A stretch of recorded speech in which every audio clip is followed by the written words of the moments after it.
So, ladies and gentlemen, it's 7:35 p.m. So we're going to start tonight's Danger Forum, Student Danger Forum. This is the second Student Danger Forum.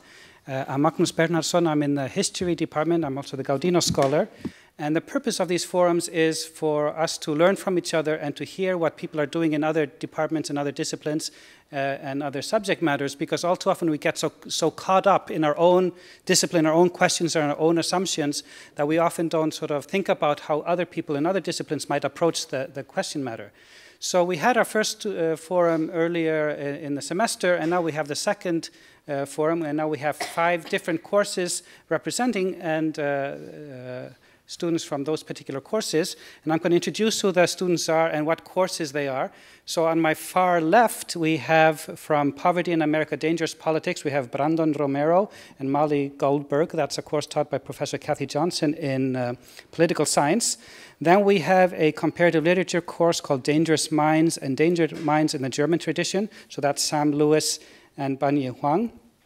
And then in the middle right there, we have let's see, Sam Hein and Julie Jung, and they'll be representing another complete course, Beauty, Danger, and the End of the World in Japanese Literature. Then to their left, we have Tyler Holden and Lad Hamrick, and the Dangerous Beauty, Danger, and the End is taught by Christopher Bolton. And then Tyler Holden and Lad Hamrick are in a course on dangerous narratives about the Israeli-Palestinian conflict. That is a tutorial taught by myself. And then finally, on the end here, we have a religious studies course that is co-taught by Sarah Hammerschlag and Ryan Cohn. And we have Amanda Su and Marcel Brown. And the name of the course, and it's a very long course, I think long title, it's Sin, Danger, Darkness, and Disease, Conceptualizing Evil and the Misfortune in the Abrahamic Traditions. That gets the prize for the longest title. So why don't we start? And the first question that we're going to ask them basically is just to describe what they're studying in their particular course and some of the assumptions of the course. And then sort of after they described about what they're studying in the course, we're going to talk about how danger is reflected in the material and to what extent does the methodology or the theoretical framework limit or enhance the study of danger. And I'm very glad that the students volunteered to do this, and I'm hopeful we'll have a good discussion about this, because all too seldom do we have formal discussions about what we do in the classrooms here. We have all kinds of presentations, all kinds of talks. The Williams record covers a lot about extracurricular activities, but very seldom do we have a systematic analysis about what we're doing in our courses. So this is a hope that we can contribute to that discussion and learn from each other. So why don't we start with the Dangerous Politics course? So what is your course about, and what are some of the assumptions of your course? Poverty in America is a public policy course that examines not only policy that is aimed to redress poverty, but it also aims to make sense of how these policies came to pass and why some others failed. We also take a look at how these policies target certain populations, excluding them and including others. We started the course with the New Deal, as it is the adoption of the welfare state in the United States. And one of the central aspects of the course is this ongoing struggle between welfare and capital. But I'll leave that one off to the second question, because that's more pertinent to that. And one of the primary assumptions of the course is that the United States lacks social citizenship or social rights. And social citizenship entails that citizens have at least partial equality in quality of life. So along with that logic, people cannot fully choose their path in life if they're destitute. And the United States has pieces of social citizenship, which we've discussed in class, such as public education, but social citizenship has not developed in the U.S. to the extent that it has in other Western democracies. So Dangerous Minds is a very casual, laid-back seminar about examining the chronological readings of German authors, including Kant, Schiller, Kleist, Hoffmann, Freud, Kafka, and then now we're on to Hitler and Adorno, and then authors as such. And it's really about like reading the text and then discussing the text in class, and then it's it's about stepping out of like our safe boundaries and then trying to communicate to each other, and then basing off our experiences of different sorts of dangers, and then really like bringing it out into the open, and then talking about it. We've kind of, one major theme is we've kind of traced the concept of the mind and how that's changed over time, and common elements that we can see over time, and also just a lot of issues relating to the mind. So consciousness and unconsciousness, obviously, how individuals relate to others and the world around them, the power of words and how those relate to the mind. And I think a major assumption that we hold in this class is that there are some kind of common understandings that we can come to relating to the mind, and that we all sit down in class and we're talking about a concept or an issue, that we're all kind of on the same playing field, and that we're all kind of can come to a common understanding. And I think that's been kind of an interesting aspect of our course, is that when we come together, I think some of us have different notions of what we're talking about, but we kind of try to come to a general consensus on those. So Japanese history has been characterized by periods of relative peace and stability, and then interspersed with periods of chaos and destruction and war. So our class is focusing on texts from these periods of transition between peace. So we're pretty much bypassing the classical lit period from the 9th to the 11th century, because while there was a lot of beautiful poetry produced at the time, that's not really what we're focusing on in the class. Most of the course readings are from the modern period, which is from 1868 to the present, and 1868 marked the beginning of Japan's modernization and contact with the West, and that lasted until 1925, and then after 1925, and that was the Meiji and Taisho period. After 1925 was the pre- and post-war period, which obviously involved a lot of change for Japan as a society, but also interestingly marked a transition between so-called like high culture and high Japanese literature into anime and manga, and things perceived by some as not really in the same realm of art or literature. So in a way we're also examining death and destruction in Japan, and then also the death of literature in Japan, which is interesting. But we're challenging ourselves to confront through these texts, to confront how destruction and chaos can actually be perceived as beautiful and awe-inspiring in a way. We read a text called Black Rain about the bombing of Hiroshima, and we sort of approached it through this framework of how, despite the fact that this event was enormously tragic, there were many ways to sort of examine it through this framework of beauty and of rebirth and of life. And then I think the second way we're sort of approaching this course is we're confronting how sort of desensitized we as children of the 21st century, how desensitized we've become to sex and violence, and a lot of this is through a lot of the focus on that is through these other forms of literature like anime and more modern texts. Even though a lot of this class focuses a lot on death and destruction and violence, Japan's tragedy is oftentimes portrayed in like a paradoxical, beautiful, and exciting manner.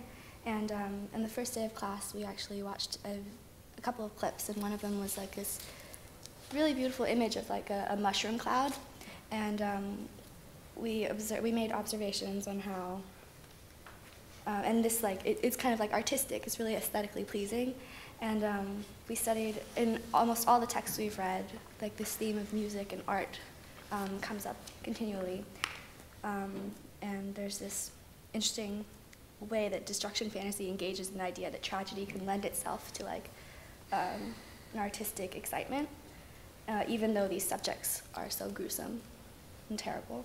And it's really risky because we often find ourselves kind of complicit and feeling guilty and finding this destruction so pleasing. So the very nature of the Israeli-Palestinian conflict is dangerous, physically, mentally, and socially. In the context of our course, we're really focusing on the War of 1948 and the year 1948, which, depending on who you ask, is conceptualized in very different ways. For the Palestinians, it's understood as the Nakba, which means the catastrophe in Arabic, and it represents a time in which rightful landowners were stripped of their lands and removed from their homes. For the Jews and the now Israelis, it represents a time of peace and patriotism. It requires an understanding that this was the war of independence in which the modern Jewish state was really founded. And then for the British, it represents the end of the mandate, and it's a legalistic way in which we understand the end of the mandate era and an opportunity for the British to rid themselves of what became the endless quagmire in modern day Israel and Palestine. So throughout the process of this course, we're really focusing on 1948 as a turning point in which we can assess modern Israel and modern Palestinian identities. And though this time period is quite a bit away, it relates directly to what we're experiencing today and how we can look at creating a real solution going forward. Right, and going off that, so our understanding of the events that occurred before 1908 were all leading up to what happened, as Tyler described, in 1948, and the conflict since then has been in response and influenced by what happened in 1948. And that's crucial because it's very debated. Some people looked at 1967, 1973, where there were other major wars. And then some people even say that the past is irrelevant. All we need to look at is the future, the political situation of the future, and how we can best enhance the quality of the lives of the people involved in this conflict. And as students of history, we have to make an assumption that that's incorrect. We have to make an assumption that history is relevant. Otherwise, I mean, what is the real purpose of studying history if it's not relevant to understanding the present and moving towards the future? And in saying that, as we'll discuss later in terms of the actual danger, we have to make the assumption that studying this conflict and becoming involved in this conflict is worth the risk of exposing ourselves to this danger. And in doing so, that also is based on the assumption that studying history for the purpose of bringing the two sides together for a solution is valuable. So is history a tool? Is understanding how these narratives came to be formed, how they can be changed, is that actually a valuable process in terms of reaching a solution to this conflict?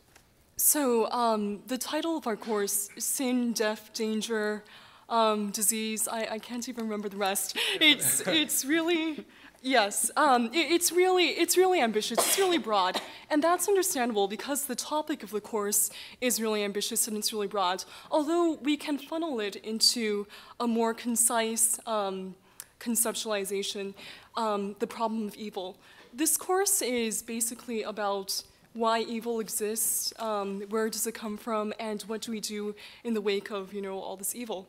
And so, the starting question of the course is, how do the Abrahamic traditions explain the problem of evil while they simultaneously are informed by the notion of a God who is all-powerful, all-knowing, and all-beneficent? So we began by looking at the narrative in Genesis, and then we moved on from that into how the ways in which Christianity, Judaism, and Islam have attempted to account for the presence of evil in the world. And though it may sound rather counterintuitive, there is a way to rationalize immense amounts of evil and suffering and perversion of justice in a way that actually strengthens faith in an omnipotent deity. So, for example, we looked at how the colossal suffering of something like the Holocaust has been reincorporated into a theological system that actually reaffirms faith in a Jewish God, in an omnipotent Jewish God. Right, so, and apart from religious thinkers, we've also looked at modern thinkers like Kant, Hegel, Kafka, and Freud, and found that the questions of Job, the questions of why suffering exists for the innocent, why suffering and evil exist at all, how this continues to haunt the discourse of secular thinkers. And for us, danger, the notion of danger is embodied in the entity of evil, in the fragility of our human existence that is so easily placed at risk, so easily stripped and obliterated. laid to waste as a result of an entity that we call evil, that at the end of the day we can never fully rationalize or account for. Very good. So now we've sort of heard an overview of the courses, and do you want to now talk about how specifically danger is reflected in your material? Do you want to elaborate a little bit more on that, if we want to start with dangerous politics? To me, there are two prominent forms of danger in poverty in America. The first is the danger experienced by the destitute poor. While people do go in and out of poverty, those with the lowest incomes are stuck in poverty for a very long time, and they don't really have many options.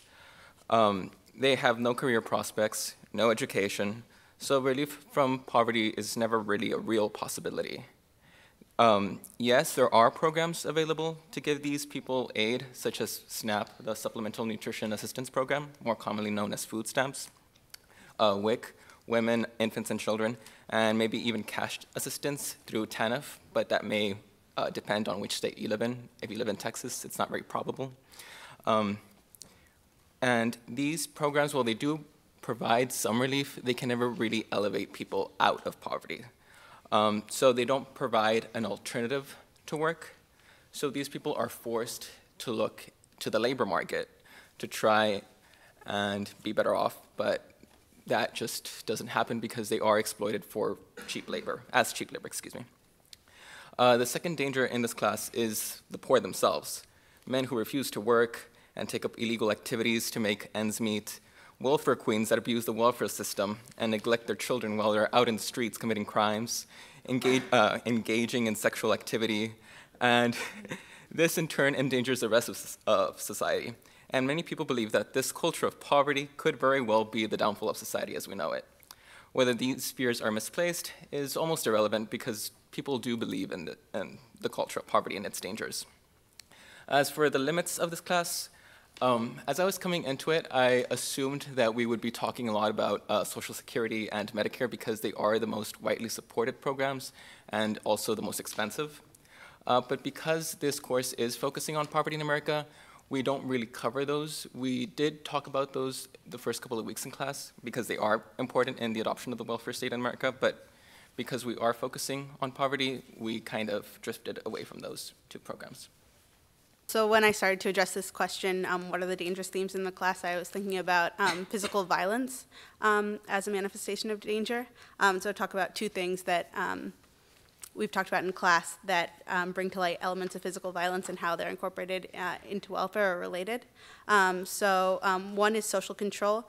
We read a book by Piven and Cloward. Piven is a political scientist and Cloward is a sociologist. And their essential premise is that if citizens lack a regular paycheck, the entire structure of social control is weakened and may even collapse.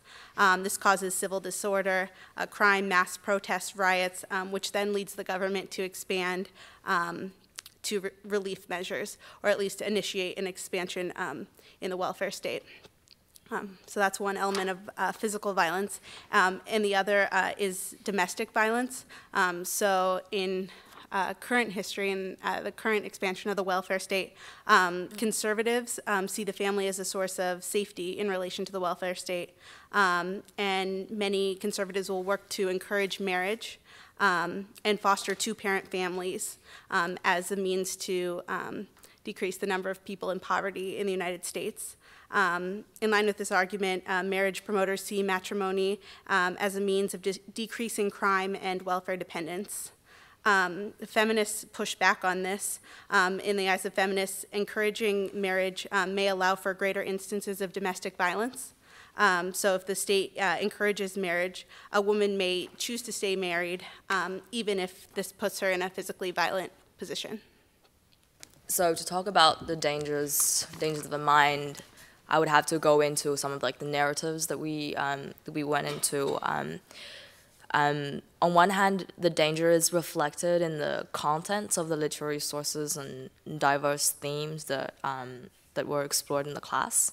And so one thing we talked about was the confinements of reasoning and how, ever since the light of the Enlightenment and men has really evolved because of his capability to reason, but Right, and then like so most of the narratives we examined were individuals, really struggling with their reasonings, like against society, because since they have this capability and it's possible for them to break certain types of conventions and really come to an understanding of what reality is. And so one of the dangers we examined was extreme self-involvement, concerning, in the case of Sorrows of Young Werther, the protagonist is like, is this individual really, I guess like he uses in the name of reasoning, like he goes into he gets too involved in himself, and really like and he projects himself onto other people, projects his own self-image onto other people. And so one of the danger is that he's not really like interacting with actual people, but with his own image. And so that's one of the dangers presented. And then also one of the dangers we went into was the consciousness and unconsciousness relating to the mind, obviously, and then of the struggles of the individuals, and when that meets the confinements of societal restrictions. And so some of the narratives we examined were of a female individual really reacting against physical confinements of society at the time. So it's really about the struggle of this individual against the physical restraints of society. In a lot of the texts we read, we saw how the mind can pose a lot of dangers for the individual. So like Vanya mentioned, young Werther, in that novel, he eventually commits suicide, but it's all obviously in his mind, and how someone can kind of self-destruct due to the activities of the mind. So we read a lot of texts kind of in that line of how someone can kind of just the absolute collapse of the individual. In certain instances, it was because the boundary between consciousness and reality kind of got blurred, and so that was kind of one path that we went down. And then more recently, we've been looking at kind of the power of words, and most recently we read Mein Kampf, and obviously the dangers posed by words and the manipulation of the mind that can take place through words, and how words kind of are used as a tool, are really the only true venue to access the mind for other individuals. So yeah. Kind of going off what Sam said about sort of danger and power in the mind and in the individual. It reminded me a lot of an anime movie we watched recently in the course called Places Promised in Our Early Days. And basically the crux of the story is this conflict between the personal and the political or societal. And it really comes down to a choice between making a personal connection, and a very profound personal connection, or basically destroying the world. You should watch it. But the movie seems to suggest that this personal connection at the expense of everything is the right choice, or should not be seen as selfish or bad, really. And so that's one of the ways in which danger in this court, as Julie's going to talk about, really like sort of dangerous passages or disturbing passages that through like language that we're reading, but a lot of the text we're reading, or media, I guess, because we're dealing with all different kinds of media that we're consuming, poses dangerous choices to us as we're studying them, and it really makes us sort of challenge our assumptions and our beliefs about what's right and what we would do. just want to talk about how a lot of the authors that we read in this course tackle a lot of difficult subjects. We've talked about like homosexuality, sexuality in general, and a lot of like really violent subjects. We kind of tackle those head on, and these authors, they delve into areas that most readers would find really uncomfortable and distressing. I just want to read you the first sentence of the book that we just kind of wrapped up today. It's the people in the class know this. It's Ryu Murakami's Coin Locker Babies. Just prepare yourselves. The woman pushed on the baby's stomach and sucked its penis into her mouth. It was thinner than the American menthols she smoked and a bit slimy like raw fish. So I'll just kind of give you a moment to digest that. This first page of the book is kind of like a litmus test. It kind of, like, if you can read it without, setting it down and kind of running for the hills, you're golden. The great part about it is that it doesn't get any less weird, and it's not just this text alone. It's like kind of all the books. It's a lot of bizarre subjects. Later on in this test, it's like just for example, like gouged eyeballs and like exposed brains, severed tongues. I was going to put up some illustrations of in Abe Kobo's Inner Stage 4. There are like unicorns and hardwood. I could go on and on. They're just really bizarre. And it's just like Abe, today we talked also about like the postmodern theory of the avant-garde. Like these authors really pride themselves in their shock value.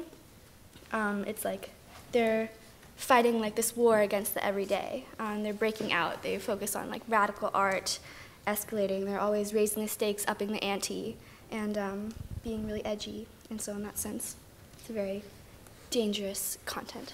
Can I see a show of hands of anyone who's been in the class and a comment made by another student and that sparks a reaction in you that is raw and emotional? Outrage. Anybody? Anybody? All right. That's a good number. That was more than That's a we good number. expected.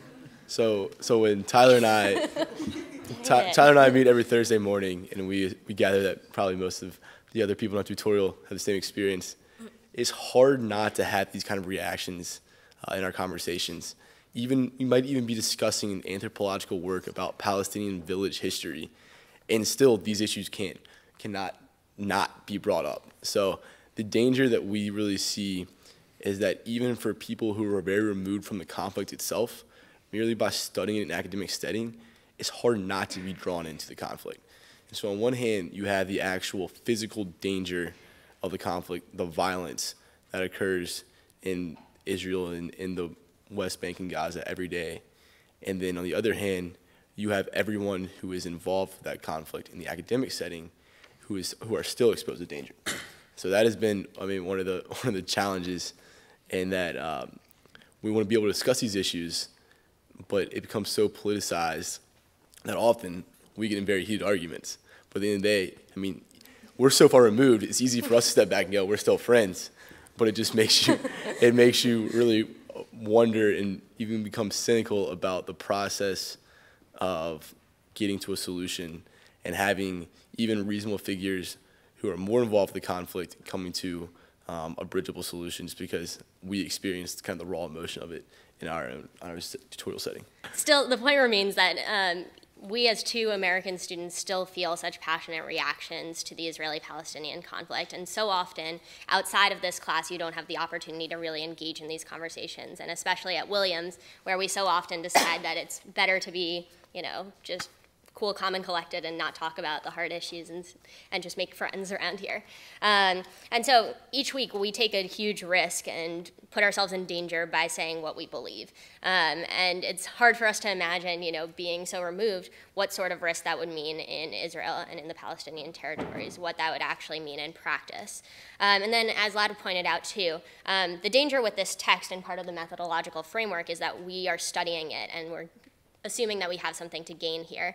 But no matter the subject matter, there is always a risk that it will be politicized. And so often you find that texts about Israel and Palestine don't even get into the substance, but instead into an ideological framework that really eschews the issues and presents greater conflict. So we've really had a great time kind of debating and getting this productive conversation, but it's also very difficult and dangerous to say what you believe and really stand by it, just on the framework of the class. And one last thing, and the reason it becomes so politicized or so easy to fall into this danger is because the stakes for this conflict are so high. We have two sides whose self-identity has been fashioned through narratives that are diametrically opposed. And so any solution, any bridgeable resolution will involve a dramatic refashioning of that identity that is dangerous to the people involved. I mean, just imagine if you have to drastically modify your self-identity. That prospect is very dangerous and very scary, and represents one of the reasons why there's such emotion in this issue. So danger isn't explicitly dealt with in our class, and insofar that danger is a personal encounter I found in our class, that we're dealing with the notion of evil, and the confrontations that we run into with notions of evil are issues that stem from our understanding of evil in the world, and insofar that we feel hopeless to this evil, we experience danger. So in the philosopher, and through Hume, through Hegel, through Freud, danger is rather a confrontation that comes from one's own reconciliation or lack of reconciliation with evil in their own experience.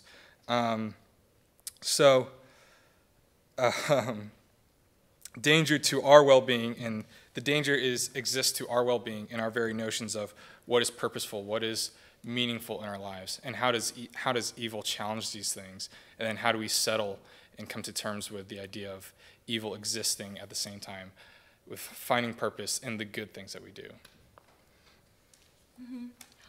In terms of how methodologically we might be limited in our discussion, I think that the problem of evil is something that opens up a lot of possibilities, and it's definitely, it's like I said before, the questions of Job haunt every single generation, and every single generation since Job have been stymied with how to answer a very simple but very excruciating question. Even today, in a predominantly secular age, and at a secular institution, we seem to carry with us theological baggage that we don't ever quite seem to be able to let go of. We tend to posit these questions of, you know, why terrible things occur in ways that are, you know, very very reminiscent of theological dialogue that still retains the vocabulary of religions.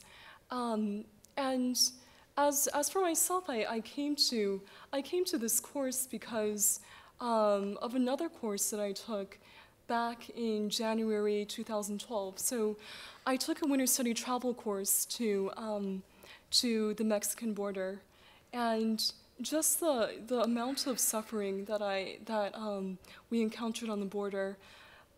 We can come up here with all of these theoretical frameworks for, you know, why suffering exists, and we can compute all of these statistical models for and projections for these things. But when you're actually face to face with an issue, it's so viscerally impacting. And I think that every time a disaster comes up in the headlines, you know, Hurricane Sandy rips through New York, you know, some island is in danger of being obliterated because of rising ocean levels caused by a global warming that they did not contribute to.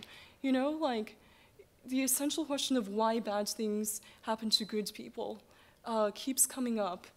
And what is more dangerous than having to reevaluate your conceptual framework for viewing the world, for having to renegotiate your schemas for existence? So I wanted to ask all of you, and then we can open it up, sort of from your own personal perspective. What do you consider to be dangerous, and to what extent your notions of what is dangerous to you personally might be different from your parents' generation or your grandparents' generation? So how have our notions of danger evolved, or are they the same? I feel like my parents' notion of danger is embodied in me being homeless and jobless after I graduated from Williams. But as I'm still a student at Williams, I'm currently, in the bubble and not so much exposed to that danger yet. I came from a highly evangelical Christian background, and that was for me. I had a very strong faith and had read the Bible thoroughly, whatever. But it was the question of suffering, of immense suffering that compelled me to question, and I took this course as ways to try to understand more about suffering, and the more that I remain within this course, I'm just haunted by I'm increasingly haunted by probably the imminent possibility that there are no ultimate solutions to this question, which sounds incredibly disillusioning, but I'm also heartened by, at the same time, by how it is not. We will ultimately all come up with different answers to the same questions, but it's very in a very cliched, seemingly trite way. It's these very essential questions that also at the same time unite us. Ironically enough, I found the exact opposite experience of Amanda in this class. Coming from a Christian background also, a lot of these questions were questions that I challenged and questions that I was wondering myself in terms of how does one reconcile evil with our existence. And the first question I found myself asking is actually, what is evil? And then our natural follow-up question is, where does it come from? The problem that I found is that we're quick to ask, where does evil come from, as though we are assuming everything should be good and pleasant in our lives, and we don't realize the assumptions we make in asking this question of where does evil come from. So Freud, I think, would argue that these questions stem from our desires, from our drives for pleasure and tranquility, desires for some sense of satisfaction and want in our lives. What we don't realize is that these drives, while good, can be bad and oftentimes are the root of evil, the very thing that we're trying to figure out. Freud would also argue that we try to find outlets for these drives in a pursuit of humanity and try to control them. In line with Augustine, I would say that these drives are the product of man's fall in the Garden of Eden, that consequently the world is at an imbalance since sin and evil has thus entered it. The danger then is, how do we deny the drives, the very evil that stems from us, that is so natural and seems so rational to us? To me, that's the danger in the course. The danger isn't in what is evil or how do we live with evil, but are we willing to deny the evil that is inside us? The evil that seems so natural and so easy to succumb to. So our very longings and desires, while they seem so worthy of our attention, we forget the consequences that they often bring us. So instead, I find that in figures such as Abraham and Job, self-denial and denial to their wants and needs are the things that drive them to peace and understanding. So it is in the very danger in denying yourself and your own drives and your own wants the drives that come to us so naturally, that allows us to reconcile the existence of both God and evil. It is uncomfortable, and yes, it is dangerous, because it is a denial of oneself, all that is natural for one. But this is the very role of faith and God, that God meets us in our time of need and hopelessness and reconciles our existence to him. On our own, we are found hopeless to our own drives, and thus by denying ourselves in these drives, we instead find God as Abraham and Job does, and can reconcile the evil in the world. So rather than trying to understand evil as something that seems to come to confrontation with those things that are good, rather, I find that it is the denial of the drives within oneself that is the danger. It's the the drives that, as Freud referred to, are just so natural and so seems so rational. Abraham, when he's asked to sacrifice his son Isaac, I highly doubt that he initially was like, oh yes, this makes perfect sense. I'm gonna, kill my own son. No, it's through the trials of existing and God making himself known to Abraham and being faithful to Abraham that Abraham comes to a place where he's able to do this. So while these trials may seem evil or hard, it's nonetheless a requirement, I think, for coming to that point where you can reconcile evil, where the danger then is not in the evil itself, but in the denial of oneself. I know for some of us, we have grandparents who weren't even alive when there was a state of Israel. So we have people who really know what it's been like throughout this entire course of development. And I think that there are a couple main factors here that are at stake. I know my grandparents, for example, wouldn't have necessarily been acquainted with the nature of a Palestinian identity in its early years. That hadn't really been something that was recognized by a lot of people until at least 67 or thereabouts. So there's a differing sense of what Palestinian identity means and what Israeli identity means and what it means to be part of a Jewish democratic state. And in addition, there's also a physical conception of violence and danger that has emerged that wasn't necessarily always the case.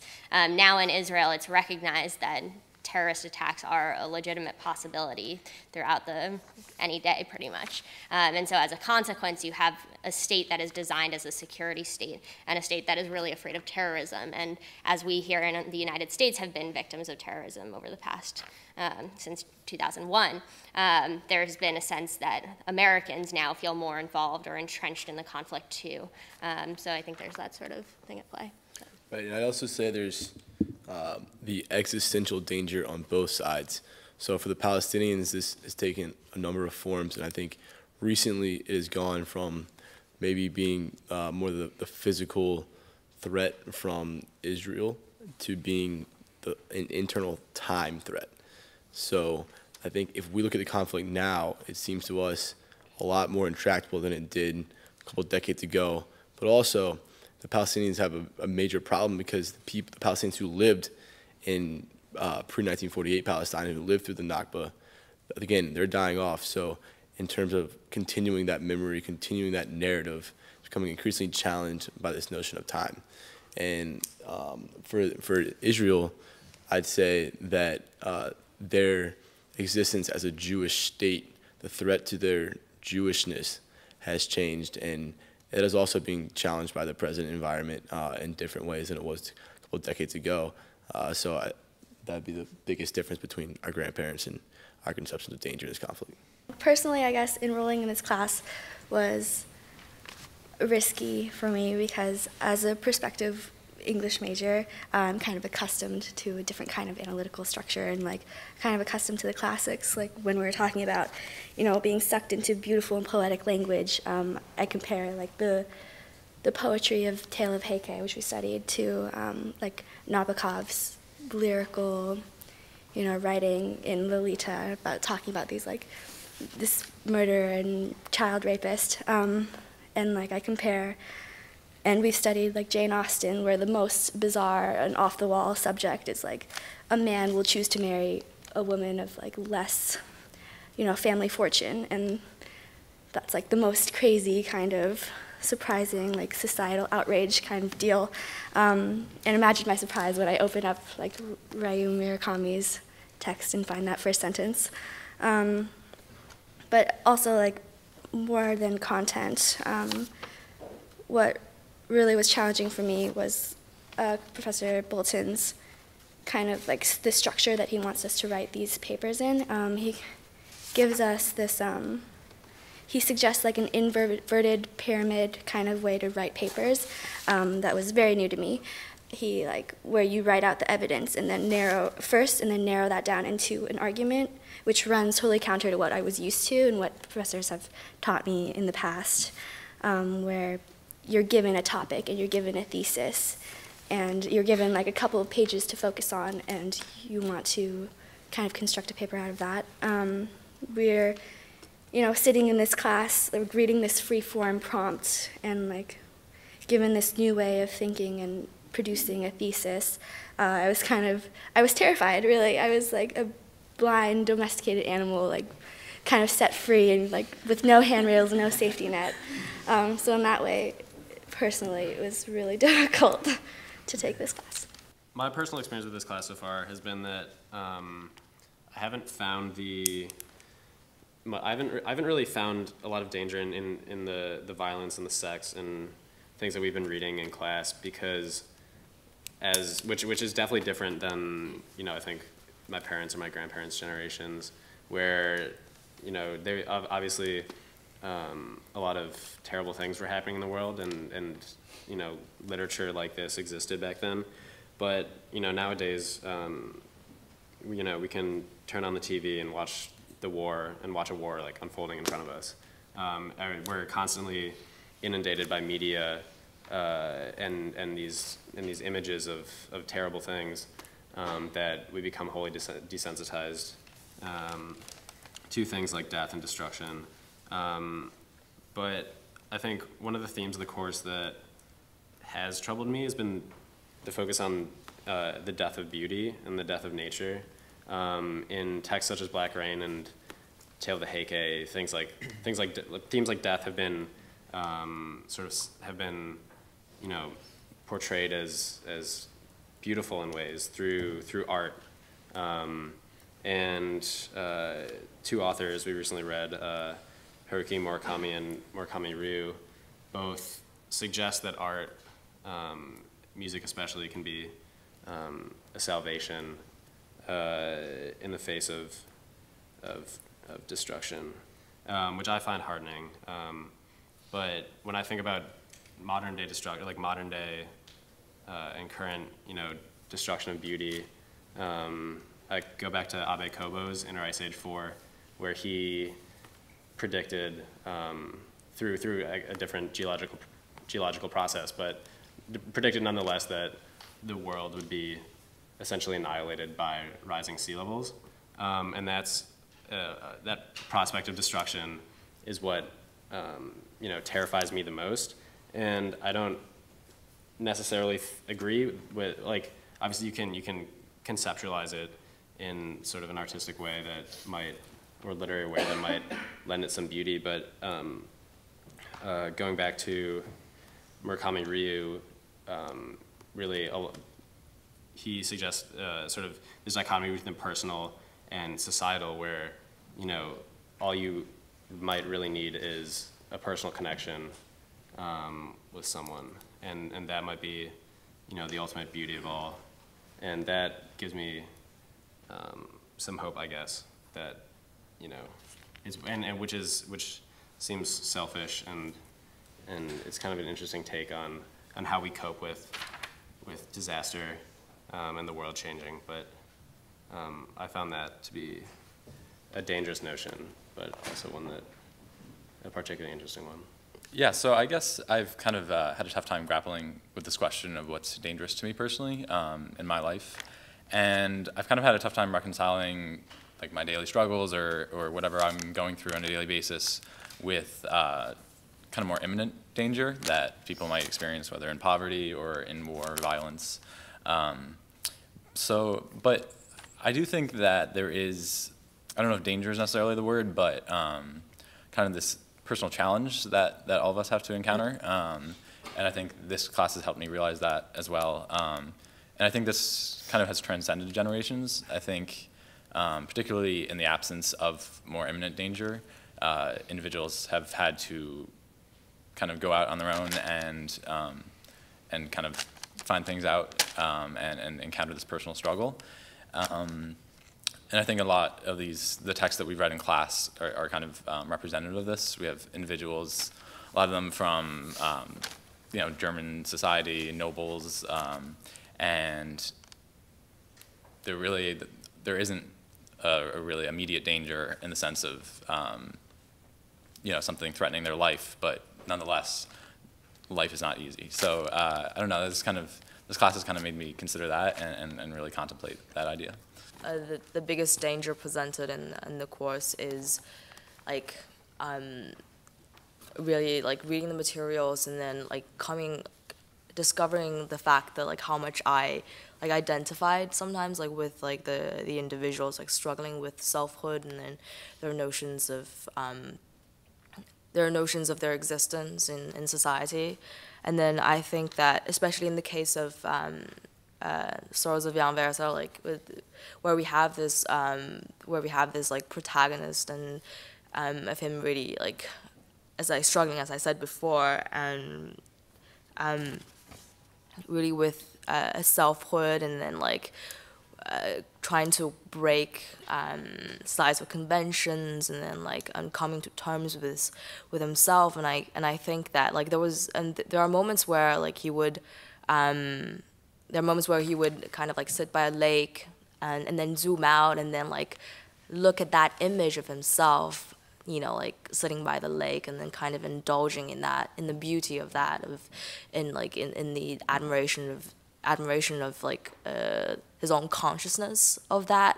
And then sometimes I think that like I myself like evaluating like my own experiences, and I think that like a lot of my struggles have been like dealing with this like the difficulties of selfhood, and then coming to terms with how to really sometimes like making compromises, and then seeing how, and then not just, you know, like not becoming too self-centered and like egotistical in thinking that the world revolves around you.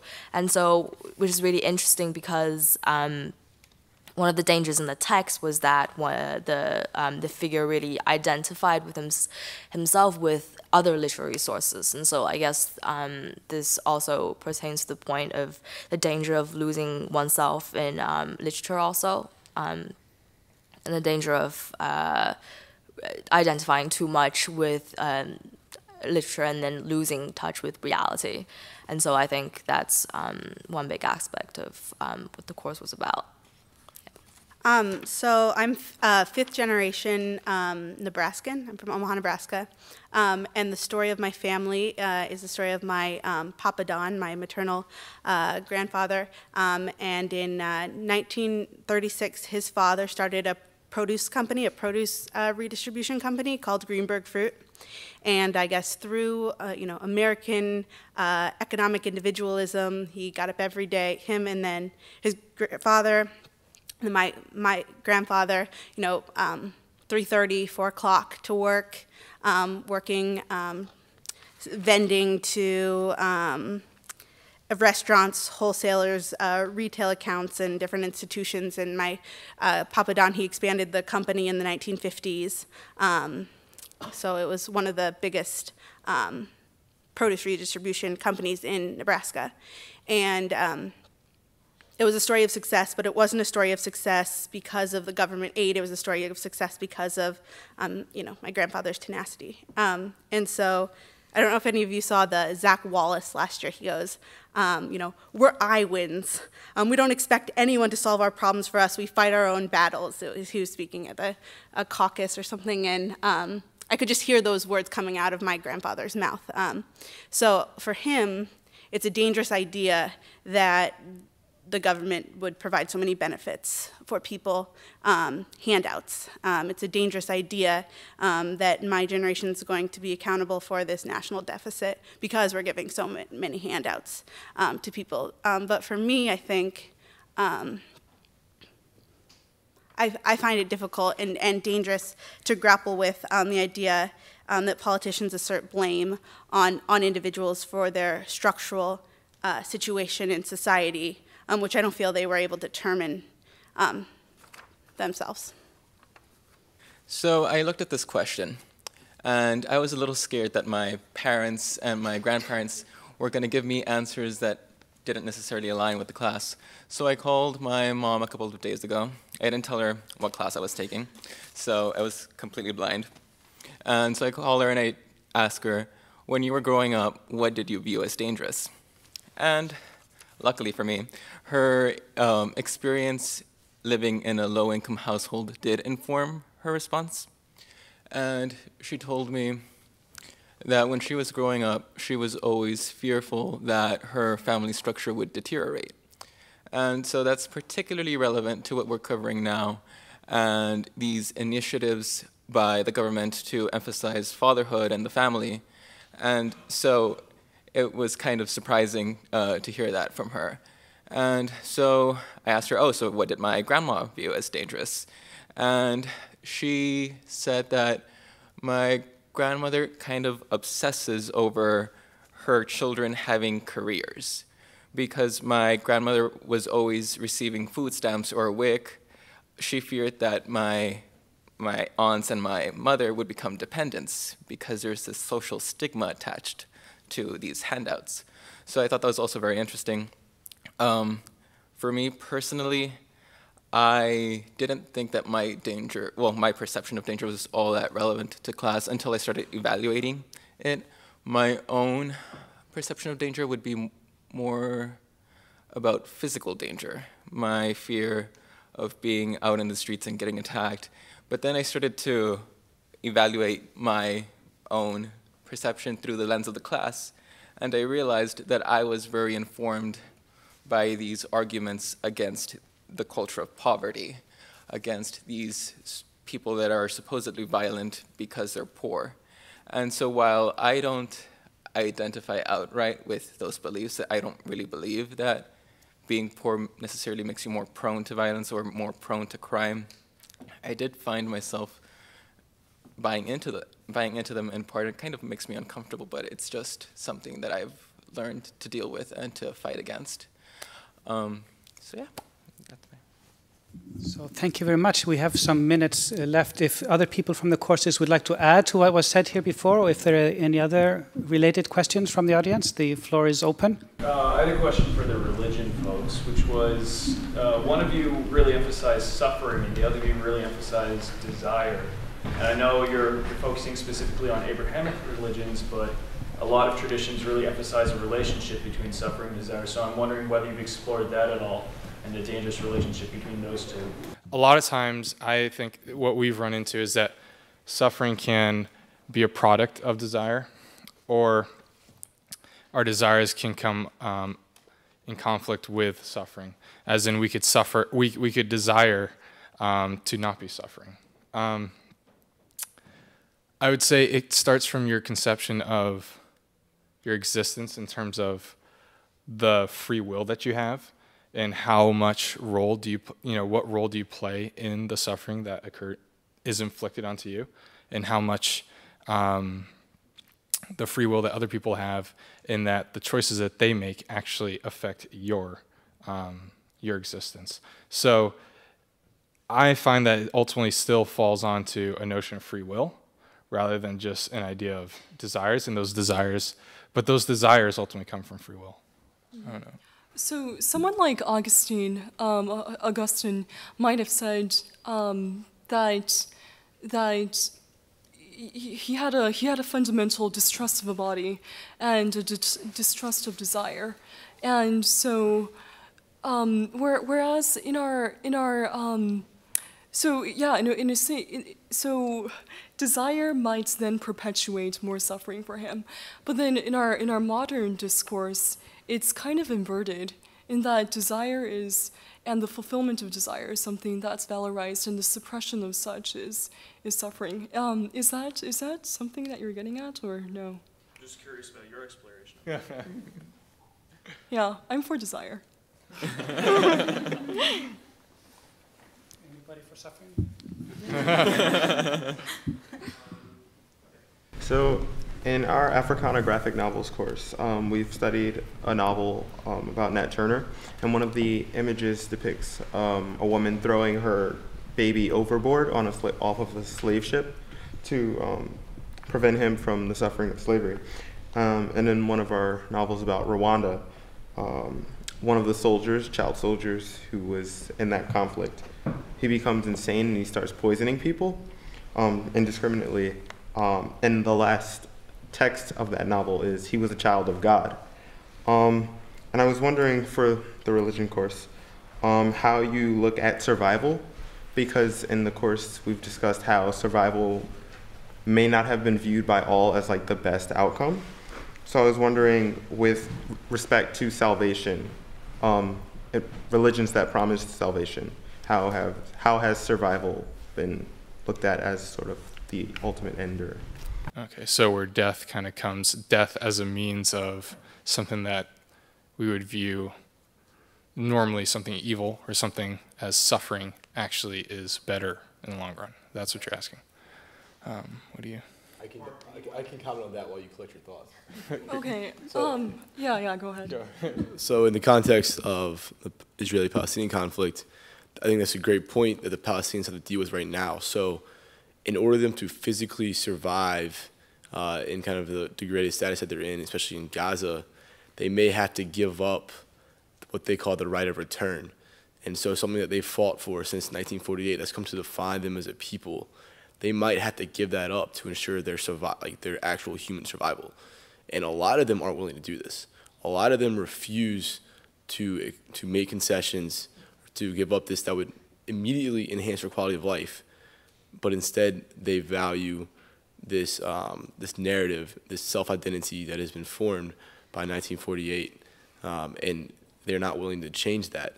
And so, like you said, suffering for them is a better outcome than just merely surviving.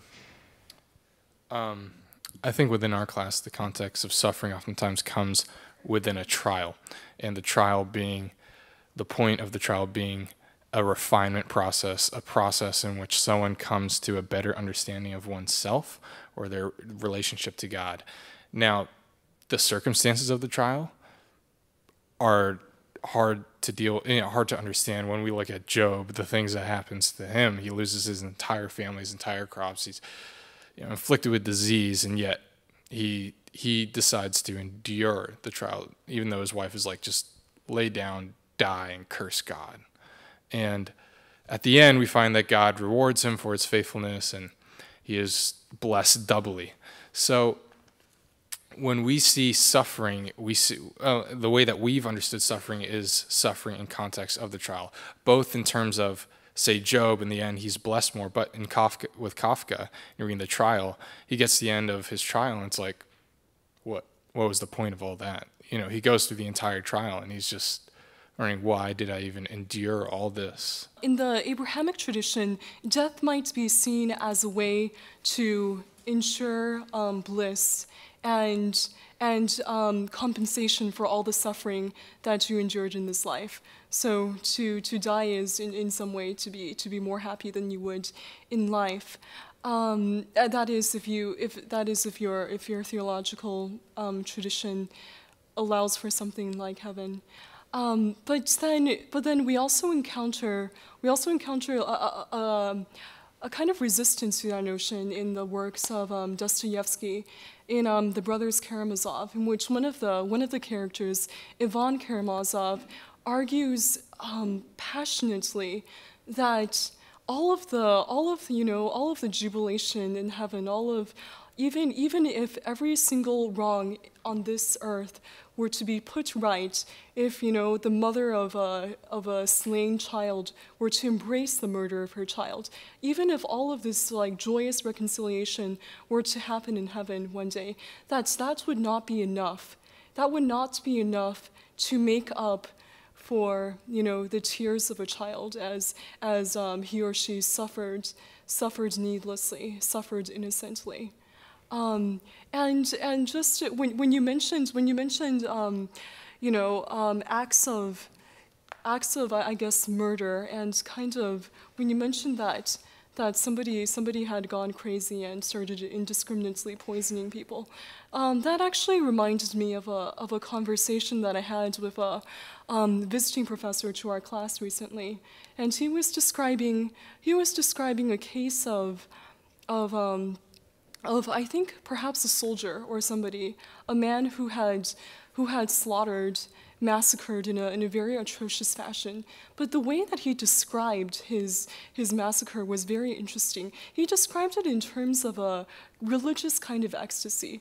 I mean, we would probably imagine, we would probably conceive of this, oh, this is evil, this is utmost evil, but he thought himself to be participating in a kind of divine exaltation. And so there's also the notion, to complicate our dichotomies of good and evil even further, there's there's a notion in Neoplatonic thought that the depiction of the ultimate good is very close. It's very close linguistically to the depiction of the ultimate evil, and so if we and then we're operating in the framework of a God who's all powerful. And he oversees everything, and yet evil happens within his universe. So is God then the origin of evil? Are good and evil more closely conflated than we might initially think? I've often come across the idea that indifference is the most dangerous thing we face, just as a generation and as humans. And I was wondering if any of you had any relationship with that in your class, or any things that you've read or discussed. We've noticed that, again, going back to this idea of communicating the heritage, the tradition, the history of the Palestinian people to the next generation who haven't actually lived in Palestine. Some of the elders have found that this generation is more interested to listening to music on YouTube or chatting their friends online. So there is a lot more distractions on one hand, and so that danger of becoming detached, of your identities shifting, and I guess with all that comes globalization.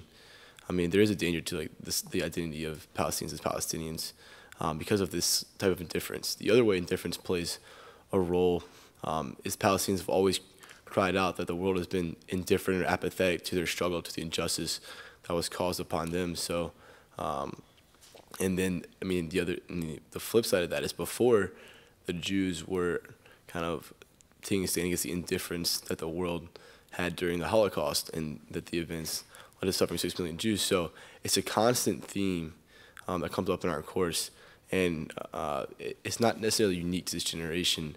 And I think the more interesting response, or the more interesting aspect of it, is the response of the world community once this indifference has been promoted and people are aware of it. I just add something to that. I think indifference is an interesting word for it, and another way that I would frame it would be complacency. I think that particularly with narratives of the Israeli-Palestinian conflict, there's a tendency to say that what's out there already is good enough, that we can accept the dominant national narratives and assume that that is a complete picture. But I think at least in our course, we're seeing pushback against that, a sense that by studying things that wouldn't otherwise have gotten press, you get a fuller picture of the actual story, and that there are ways to fight against indifference and complacency, even though they might not be as publicized. So Marcel and I actually got into a pretty heated conversation after leaving our professor's office today. Can't argue in the professor's office. But afterwards I felt really guilty. I apologized to Marcel via text. But then at the same time I want to just affirm, at the same time after I had that, disagreement with Marcel, I just thought, man, we should be disagreeing so much more in our classes here. We should be actually, like you guys said so well, we should be getting into heated discussions. We should start disliking each other a little bit. No. That's not it. But, right, and this is we might think, like we said, we're in an increasingly secular age, and the study of religion is something that might be seen as something that's increasingly obsolete. But that's not true, because our institutions are deeply entrenched in these religious discourses. The way in which political movements have been aligned with religious ideas, like the spread of democracy with something like the spread of Protestant Christianity, or how one might be able to argue that neoliberalism can be traced back to a form of a variant of Christian thought. These are discourses that are still alive in our practices today. What does it mean when Obama says, he mentions gays, lesbians, atheists in his speech, but at the end of it, he still closes with "God bless America." We still have these things keep cropping up. Religion still informs the way that we live and our government makes decisions.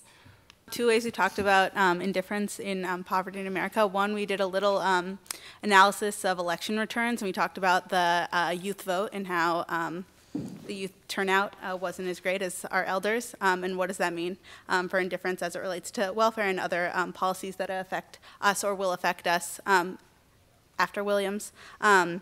The second is we talked this week about kind of deadbeat dads or fathers who don't pay their child support. So you'd think that that's a father who has kind of indifference towards the economic future or social future of his children. You know, if they're leaving and they're not providing for their child, there's a role as a disciplinarian or a nurturer. What does that mean? And several theorists advocate for fathers to stay around, to not be indifferent, because two-parent households will supply a better economic life for the child. Yeah, I have a question. A couple of you, I'm Christopher Bolton. I teach the Japanese literature class. A couple of you talked about the danger of your personal encounters, personal danger of your encounters, intellectual encounters or personal encounters with the material. And then some of the others of you talked about the danger of the classroom setting itself, the danger of, kind of perceived danger of conflicting with each other and the possible rewards of that, the terrifying quality of my paper assignments.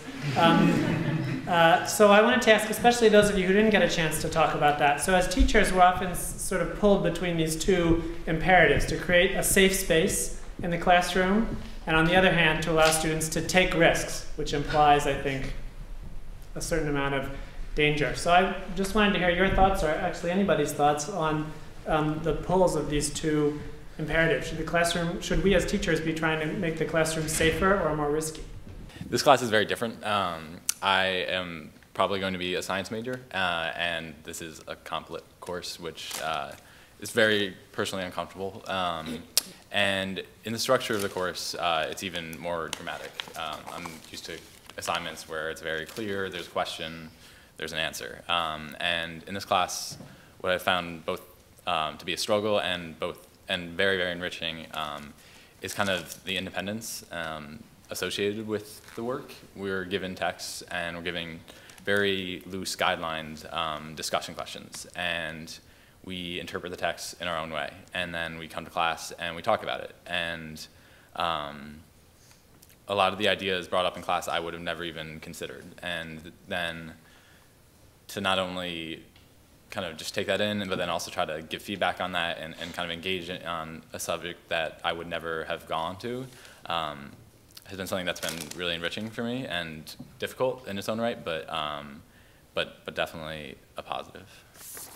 For me, it's like, I think it's safer to make the classroom even like riskier for the students, because I mean, like, I think that even if like you dwell in a corner, like even if you're stuck in your own like safe space, it's like there's a part of your consciousness will tell you that, you know, there are dangers out there for you to explore. You know, like there are dangers within yourself that's, you know, like that's you know, bound to come out at some point. And I think that if you leave that untouched, then you maybe like, I don't know, like 40 years later, you're gonna realize that you know, you're gonna question, you know, like the meanings of your existence. You know, like, well, what's the questions of like selfhood? And I think that it's better for those questions to come out earlier on, so that, you know, we would have time to like to try to figure out, or, you know, even just dwell on these questions. I'm a humanities type of person, but this class has been different for me in a way that I think has been very positive, in that, like Julie said, our assignments and our way of being evaluated is just a lot different. You know, we have to build our own evidence and build our own arguments and really dig so much deeper into these texts than I've ever been expected to, which to me has, yeah, it's been intense and it's been different, but I think in a lot of classes feel it feels like more like I'm jumping through hoops, and which is very safe, and it's relatively easy, but this sort of different way that Professor Bolton has been has been making us, you know, our papers really up the stakes compared to a normal assignment, a more formulaic assignment, and I think it's been very, it's been an extremely positive experience. It's something that I would like to see in more classes, I think. Yeah. I would lean more towards more risky in that. I think as we challenge our ideas and our notions and the things that we hold so tight, whether in that being an analyzation of a text or literature or theology, I think it forces you to come to a solider, a firmer grounding in what you believe or what you don't believe, and what you want to posit as a thesis potentially, or what you want to say is no, I totally disagree with this. And I find that having discussion, having an environment where you can bounce ideas off each other forces you just to think about your own ideas or whatever is being discussed in a way that you probably would not have come at, and a way that's not natural for you at all. So I would very much lean towards less safe, more dangerous. Yeah, I think as our classes kind of indicated, danger can be really beneficial in terms of a learning experience. I know that every Thursday morning I have to mentally prepare myself far more than I do for any other class to go into our tutorial. Yeah, lad. And I think that it's a really beneficial tool to know that you're going in with an argument and that you have to be able to defend your points, and you have to be able to think about what criticism you're going to receive, because too often we get a paper, we write it up, we hand it in, and then that's the end of it. You don't have to address what you actually argued ever again. Instead, you'll get criticism, but there's no need to actually consider it. And I think with our tutorial, and in particular on contentious topics, there's such a benefit to really engaging and to pushing each other to the next level. And I know that while it's been definitely dangerous and that we've definitely had our debates, I think we've both come out of it much stronger because of it. The danger is that it becomes personal and that our friendship is questioned or... It was? No, I'm saying that's the danger. I'm saying that's danger. And it's on the students. I don't think, this is where I think there's a difference between the students and the professors. Right.